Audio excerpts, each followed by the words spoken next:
mga mom and sir, welcome po kayo sa aking channel, ang Mom Flores channel. For today's video, pag-usapan po natin itong binabalita ni Ate Ninette na nakita o dumalaw daw si Bong sa kanyang dating bahay. Actually, pangalawang beses na nga raw po ito. And that's according naman kay Nanay Nernie, no? Dalawang beses na nga raw na dumalaw si Bong sa kanyang bahay, buhat nung ito ay nagpunta kay Clarissa. At iyan yung dahilan kung bakit tila si Clarissa ay galit ng gagalaite doon sa kanilang live ni Bong at tinawag niya pang sinungaling si Ate Ninette, no? Ang tinaguri ang human CCTV ni naka-business.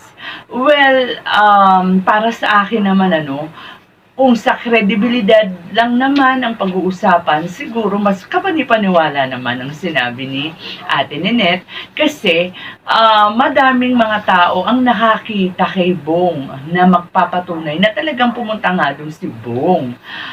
Detalyado na sinasabi nga na nakausap nila si Bong, na hindi nga raw nakabike dahil nga raw tumakas lang siya dahil kapag nalaman na siya ay pumupunta doon ay tsak napapagalitan siya compare sa source ni Clarissa o yung parang ebidensya ni Clarissa na tanging si Bong, pinanghahawakan niya lang yung sinabi ni Bong na hindi siya nagpupunta at nakikipagkita doon nga sa mga taga-Sampaguita. So, balikan natin yung sinasabi ko na sightings ni Bong na nakikita nga siya doon. So, anong dahilan kung bakit napagkikita pa rin o sabihin natin tumatakas si Bong para makapunta doon sa kanyang dating lugar? Siyempre, unang-una, maaaring yan ay nakakaramdam na ng pagkainip at namimiss na niya yung kanyang kinagawian.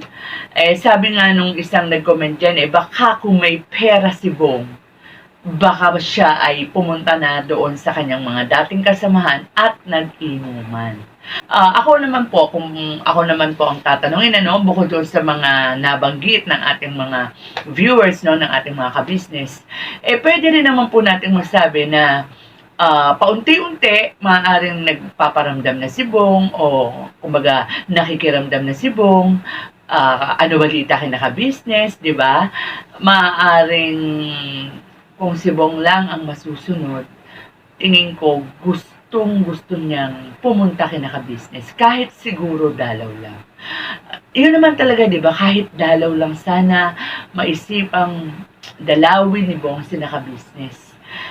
Yun nga lang, tila masyadong makapangyarihan ang salita ni Clarissa para kay Bong. So parang, 'di ba? Ang daming nakakapansin yung iba natutuwa kasi sabi nila maligaya na din si Bong, magandang itsura ni Bong, magandang aura ni Bong.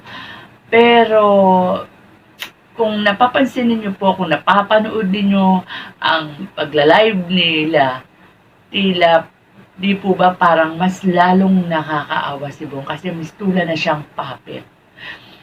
Sunod-sunuran siya kay Clarissa. Para siyang robot.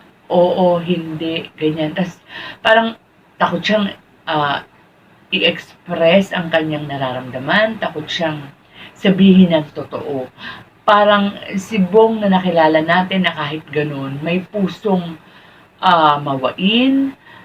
Si Bong ay nagsasabi ng totoo, kung ano siya, yun siya, di ba? Walang kaplastikan. Pero ngayon, parang ibang Bong na yung nakikita natin Parang, ayan, nagsisinungaling na siya, ang dami-dami namang nagpapatunay na nagpunta siya doon, sasabihin niya, hindi, di ba? Tapos, ayan, kahit na hindi niya sabihin, ramdam natin, na gusto niyang pumunta kay ka-business. Anong sagot niya sa mga nagtatanong kung kailan niya dadalawin sila ka-business, kung kailan siya pupunta doon?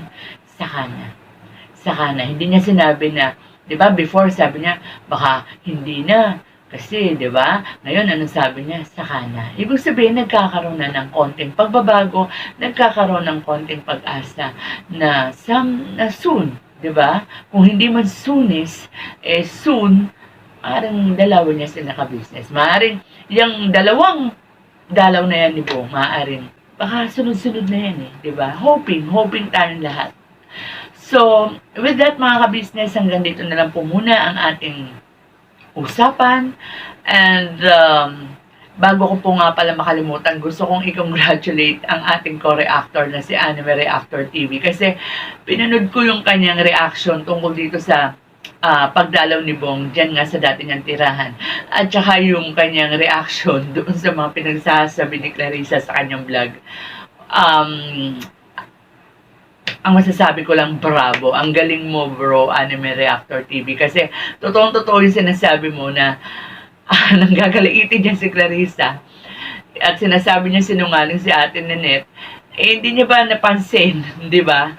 Eh, paano malalaman ng mga taga-Sampaguita na ang kanyang anak na si Jamir ay nag-uuwi ng babae dun sa kanilang bahay?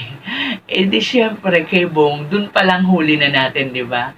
At saka yung sinasabi nga ni Anime Reactor na paniwala siya kay Bong. Eh samantalang di ba, si Bong mismo, inilaglag siya doon sa vlog ni Ka-Business. So yun yung dalawang punto na gusto kong talagang palakpakan kay dito sa ating kasamahang reactor, si Anime Reactor TV. Ayan. So, with that mga ka-business, hanggang dito na lang po muna ang ating kwentuhan. Ingat po tayong lahat and God bless.